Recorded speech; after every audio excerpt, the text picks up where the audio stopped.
Damos comienzo a un nuevo podcast y en esta ocasión, como no puede ser de otra manera, con un tema de máxima actualidad: la problemática de la vivienda en Cataluña. Contamos para ello con una excelente especialista en materia de arrendamientos urbanos y propiedad horizontal, Mercedes Blanco, abogada y sobre todo amiga, que eso es muy importante. Buenas tardes, Mercedes. Buenas tardes, gracias por invitarme aquí a compartir opinión con vosotros y para hablar de vivienda, que es lo que es mi especialidad. Pues bien, vamos a entrar ya directamente en materia. Con una pregunta.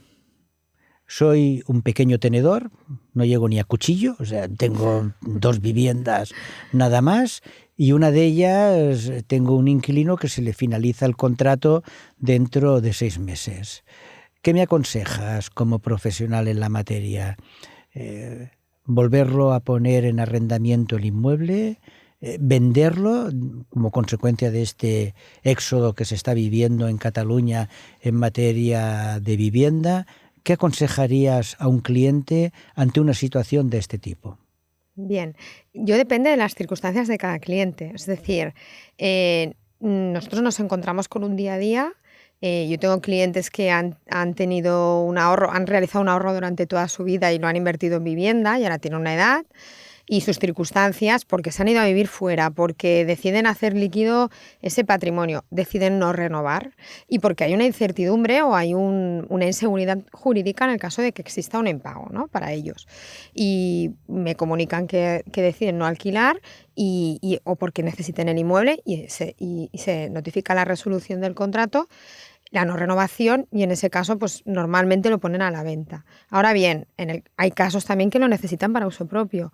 Nos encontramos con un problema muy serio, y es que el inquilino, cuando se lo comunicamos, no sabe, no tiene dónde ir, porque no hay oferta de vivienda en alquiler. Respecto a tu pregunta, Jesús, depende de las circunstancias.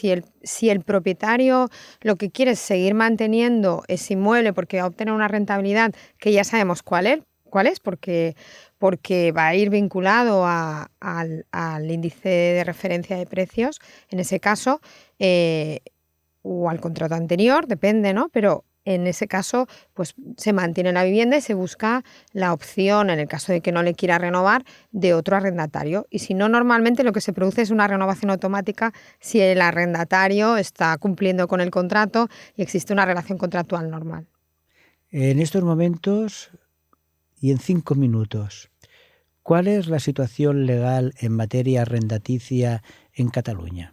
Bueno, nos encontramos con la regulación de alquiler de vivienda habitual. Ha habido ahora una modificación legal que ha entrado en vigor el día 1 de enero de este año, que regula el alquiler de temporada y el alquiler por habitaciones, que en este caso equipara al alquiler de vivienda habitual la renta, que ya está regulado, el cálculo de la renta de vivienda habitual. Y luego tenemos el alquiler turístico, ¿no? Entonces, en caso de alquiler de vivienda de temporada, los cambios sustanciales que se han dado es que el objeto del alquiler de temporada, que sigue existiendo porque es una realidad, es decir, hay personas que vienen aquí a Cataluña, a Barcelona, pues por circunstancias médicas, por trabajo, por estudios o incluso porque se cambian de vivienda y necesitan un alquiler no de vivienda habitual, sino de temporal, pues se ha de acreditar muy bien para que se acredite esa temporalidad, no sea duración de vivienda habitual, pero el contrato, la renta está regulada como en vivienda habitual. Nosotros somos un país que somos los verdaderos maestros en la picaresca. En esta materia de vivienda de temporada había mucho fraude de ley. Utilizar contratos de arrendamiento de temporada cuando realmente encubrían un arrendamiento urbano que se subsumía sin ninguna duda en la ley de arrendamientos urbanos para evitar los plazos más amplios regulados en la ley. ¿Se produce eso en la actualidad? Bueno, con la nueva regulación, además, la ley lo deja muy claro, que puede existir un contrato en fraude de ley cuando el objeto no queda claro. Mi recomendación, ha habido un cambio porque porque al estar regulado, pues los propietarios ya saben a qué circunstancias atenerse, ¿no? Y lo que siempre recomiendo es que lo más importante es regular muy bien el contrato, redactar, que quede muy clara el objeto del contrato, acreditarlo mediante prueba en el momento del ingreso de la fianza, porque de esa manera ya queda clara la temporalidad. Y no hay dudas respecto a la duración, porque la renta va a ser la misma, siendo alquiler de temporada que alquiler de vivienda habitual.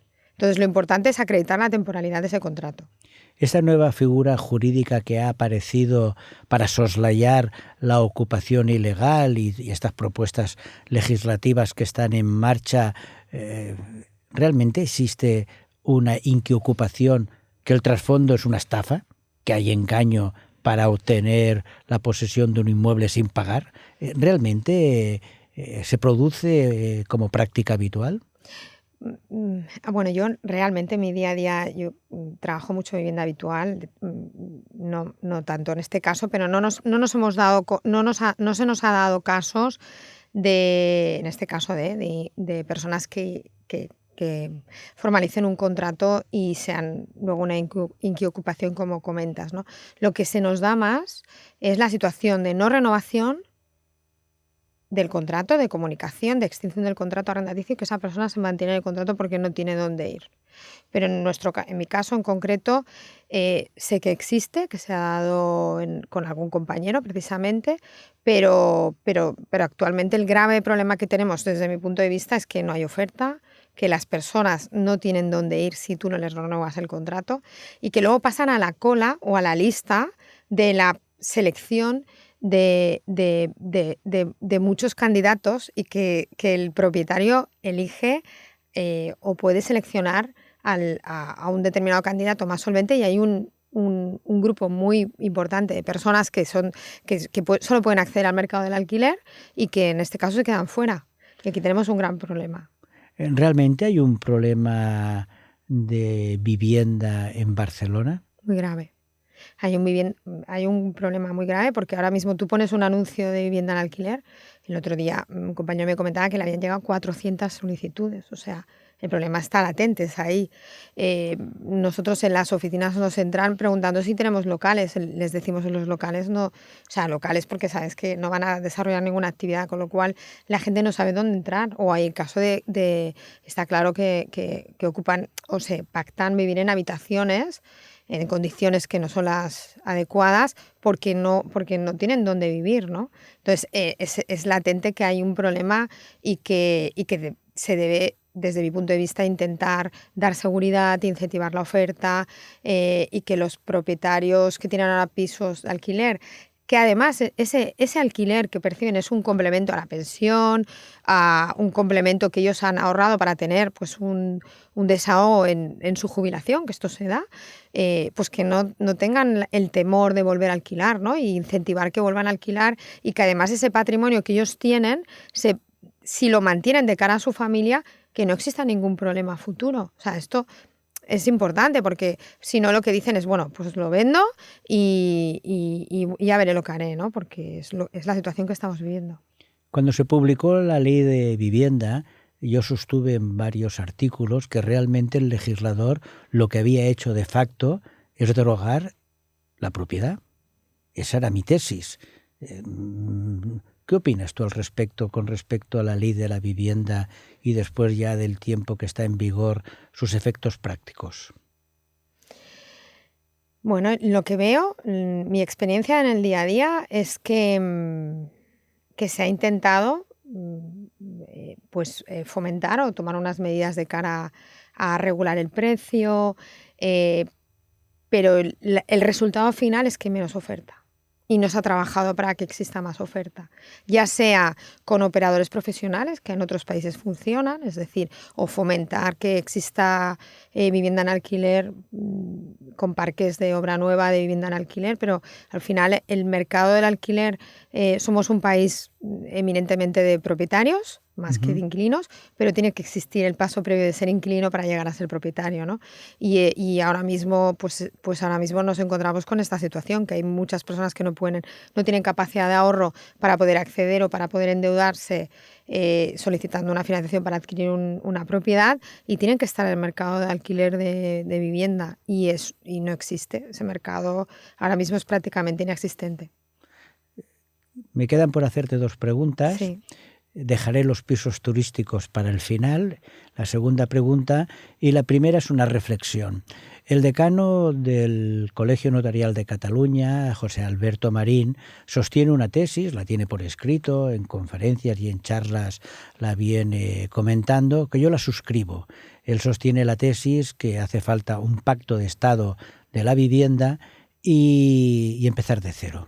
O sea, derogar toda la legislación en materia de vivienda y volver otra vez a hacer una ley de vivienda que permita realmente tener un parque de vivienda con un acceso sobre todo a las familias más desfavorecidas, a las familias más vulnerables. ¿Cuál es tu opinión como experta en la materia? Que hay que simplificar y concretar y ir a la acción. Es decir, efectivamente estoy de acuerdo en que si eso implica empezar de cero, pues empecemos de cero con un pacto conjunto ante una necesidad de la población, ¿no? Porque al final las consecuencias es que la población más desfavorecida es la que se queda fuera y todo el mundo tiene derecho a una vivienda y una vivienda digna.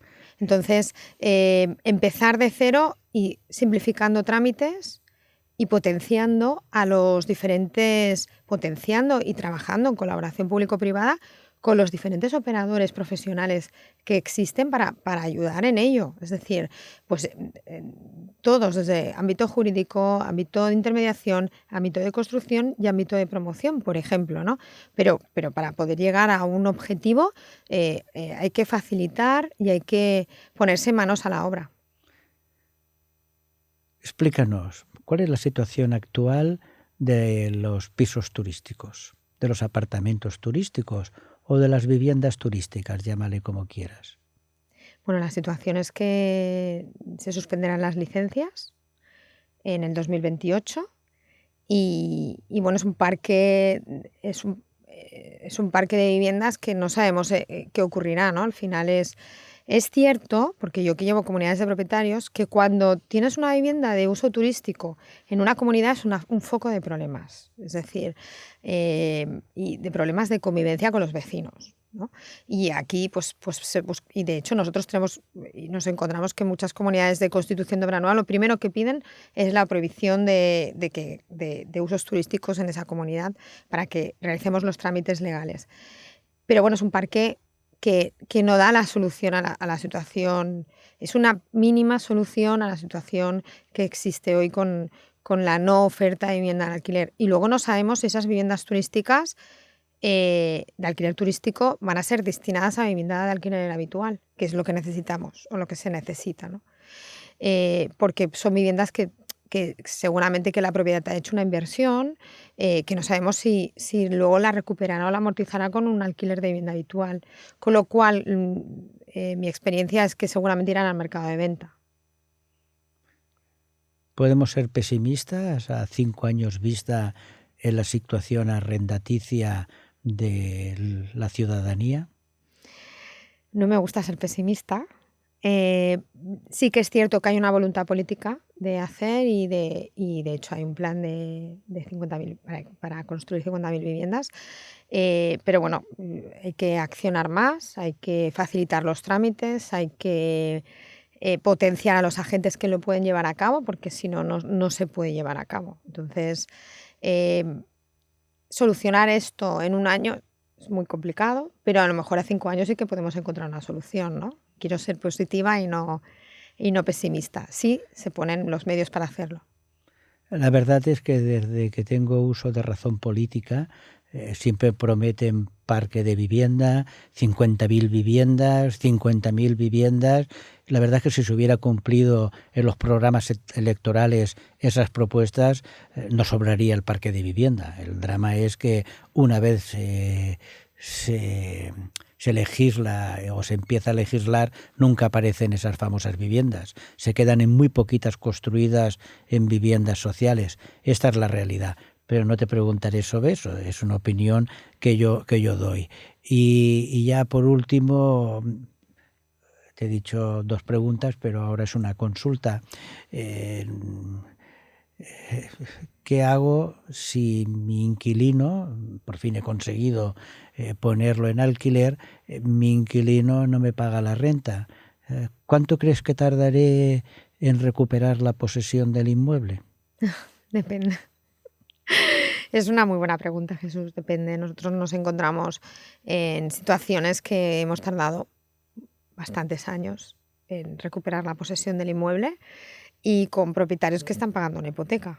Entonces, hay casos, depende de dónde caiga, procedimiento, depende del arrendatario, y hay casos que terminan de una forma, pues, en el tiempo de una duración corta, y otros que hemos llevado muchos años con procedimientos legales complicados, que esto es lo que provoca que los propietarios se cuestionen si mantienen la vivienda en alquiler. Ahora bien, yo siempre también, yo mantengo que para mí la vivienda es un valor seguro como inversión, que creo que tenemos una ciudad maravillosa y Cataluña es un lugar muy bueno para invertir y en vivienda en alquiler. Lo que pasa es que se le ha de dar seguridad jurídica al propietario. El propietario ya sabe lo que va a cobrar de renta y la rentabilidad que le va a suponer ese inmueble porque está regulado, ¿no? Pero si además tiene las herramientas jurídicas en el caso de que exista un incumplimiento de no estar con un activo en el cual no percibe nada, es decir, que siempre obtiene una rentabilidad o está medio asegurada, pues existirá vivienda y más parque de alquiler aquí. Y desde luego la seguridad jurídica pasa por normativa que no cargue la problemática derivada de la vulnerabilidad de la persona que ocupa en régimen de arrendamiento esa vivienda, a la que sin duda toda la sociedad hemos de defender, apoyar y ayudar, pero que esa carga no repercuta en el propietario, sino en la administración. Efectivamente, o sea, tiene que haber un complemento, ¿no? Porque es cierto que hay una necesidad social y para eso hay que buscar soluciones para ayudar a esas familias y incentivar también al propietario de por qué no, pero con una ayuda pública, ¿no? Entonces, yo creo que tiene que haber una colaboración público-privada en todos los ámbitos, pero que el propietario no se sienta perjudicado, ¿no? Que es el que tiene su patrimonio en riesgo. Pues estamos llegando ya al final. Ha sido una charla muy intensa, muy ilustrativa. ¿Quisieras añadir algún otro comentario, Mercedes? Bueno, yo muchas gracias por estar, sobre todo de cara a las partes que formalizan un contrato, que se aseguren de todo lo que están firmando, en este caso en arrendamientos, y que estén muy bien asesorados y a partir de ahí, pues potenciar o intentar buscar soluciones a la situación que tenemos actual en el mercado de la vivienda. Pues muchísimas gracias por estar aquí con nosotros y esperamos poderte hacer en breve otra entrevista porque hay muchas materias a tratar en cuestión de arrendamientos urbanos y propiedad horizontal. Muchas gracias, Jesús.